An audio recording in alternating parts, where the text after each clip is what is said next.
O cristianismo é uma religião bastante grande e muitas pessoas tendem a acreditar em Deus e na Bíblia. Mas você já pensou em refutar o cristianismo? Existem pessoas que acreditam que a Bíblia é falsa e dão suas razões para isso. Mas se você quiser tomar um atalho para destruir a fé cristã, a primeira coisa que teria que fazer é provar que a ressurreição de Cristo foi falsa. A ressurreição de Jesus é a verdade central do cristianismo.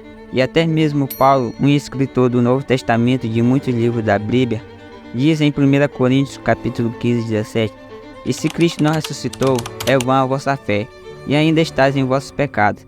A palavra vã aqui significa inútil e sem aproveito. Ou seja, se alguém provasse que a ressurreição foi falsa, isso resultaria na refutação da fé de todos os cristãos, tornando-a inútil. Mas é possível refutar a ressurreição? Os cristãos realmente afirmam que Jesus morreu e ressuscitou dos mortos. Mas vamos conferir algumas teorias alternativas, se elas podem resistir ao teste e provar que o cristianismo é falso e inútil. Talvez alguém tenha roubado o corpo.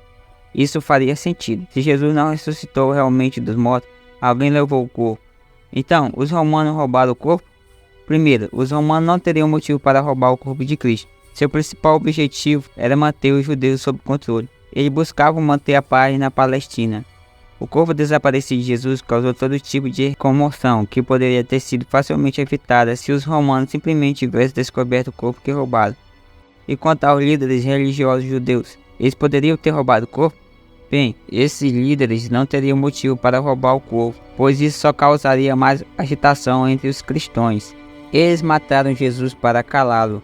Os discípulos de Jesus estavam pregando e dizendo que Jesus ressuscitou. Se os líderes religiosos tivessem o corpo, poderiam ter dito: nós temos o corpo dele, e ele não ressuscitou de verdade, e silenciado os discípulos.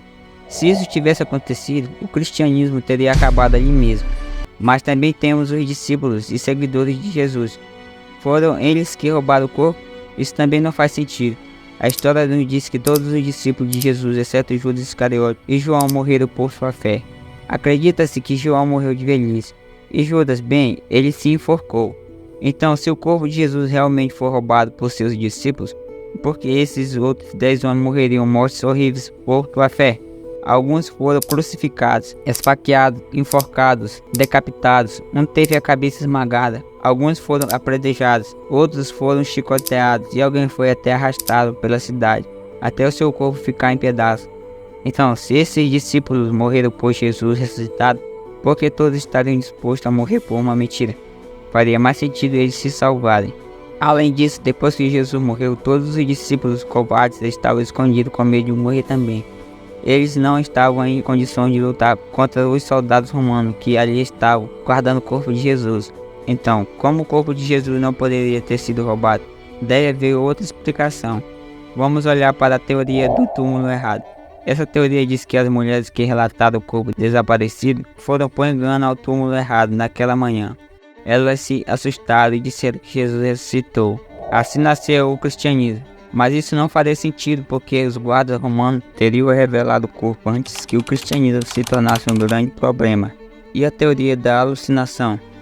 Aqueles cristãos loucos estavam todos alucinando, aqueles fanáticos religiosos.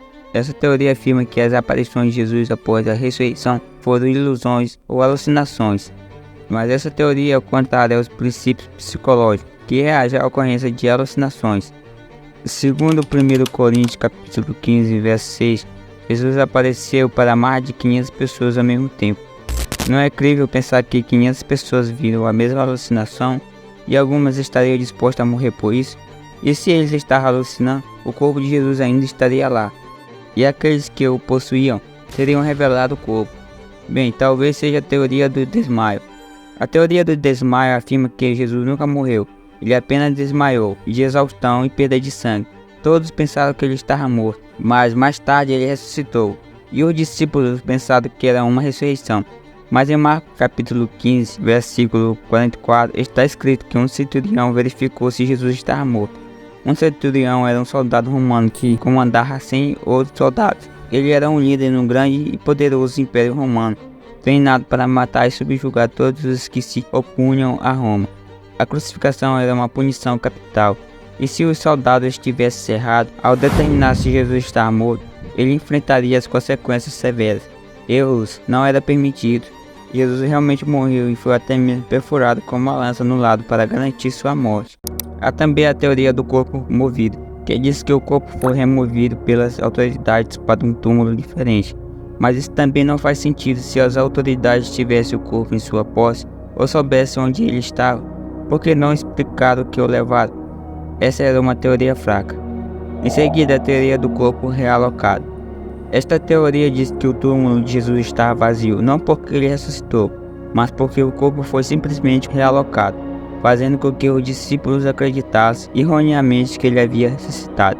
Essa hipótese de realocação ganha apoio pelo fato de que o reenterro era comum na antiga Palestina. No entanto, a tradição judaica era enterrar um corpo por um ano, e depois que a carne se deteriorava e restava apenas os ossos, eles removiam os ossos e os colocavam em um ossário. Mas o principal problema para a realocação do corpo de Jesus é a completa falta de apoio histórico, tanto em fontes bíblicas quanto não bíblicas. E é importante notar que o túmulo vazio não convenceu nenhum dos discípulos de Jesus de que Jesus ressuscitou, exceto talvez João. Foi a aparição de Jesus que transformou os discípulos medrosos em evangelistas corajosos, dispostos a morrer por sua fé. A última alternativa popular, a ressurreição e a teoria do imitador, que diz que nada no cristianismo é original. Jesus foi apenas mais um Deus que morre e ressuscita na tradição de Osíris, Mitra, Adonis e Dionísio. Há muitos outros deuses, figuras religiosas e personagens mitológicos que morreram e ressuscitaram. Mas o único problema com essa visão é que Jesus de Nazaré realmente comeu, dormiu, realizou milagres, morreu e voltou à vida. Todos esses relatos são apoiados por registros históricos confiáveis. Em contraste, os deuses que morrem e ressuscitam das religiões de ministério eram mitos atemporais, repetidos anualmente com a mudança das estações. Então, depois de analisar todas essas outras teorias, parece que os cristãos têm alguma evidência sólida de que Jesus não só existiu, mas também morreu e ressuscitou. E se ele realmente ressuscitou dos mortos, isso nos obriga a considerar seriamente o cristianismo. Ressuscitar dos mortos após 3 dias é impossível. Ele foi espancado até ficar irreconhecível, chicoteado com as costas abertas ao ponto de se ver a sua coluna e depois foi pregado em uma cruz. Veja, se você quer refutar o cristianismo, você tem que responder à ressurreição de Jesus. Isso não é algo que você pode descartar e varrer para debaixo do tapete, porque se Jesus realmente ressuscitou dos mortos, então ele é quem afirmou ser, e ele afirmou ser Deus, e ele afirmou ser o caminho, a verdade e a vida, e ninguém pode ir ao Pai senão por ele. Jesus afirmou ser Deus e provou isso através da sua ressurreição. Todos nós pecamos, erramos e nossas penalidades eram a morte e a separação de Deus. Mas Jesus morreu na cruz por nossos pecados para tomar nosso castigo, e ele ressuscitou para ser a ponte entre o homem e Deus. Veja, se você não é cristão, você tem que fazer uma escolha, ou tentar refutar o cristianismo pensando em alguma outra possibilidade, ou saber que Jesus realmente morreu e ressuscitou dos mortos. Romanos capítulo 10, verso 9 diz: se você não confessar com sua boca que Jesus é o Senhor e crer em seu coração que Deus o ressuscitou dos mortos, você será salvo.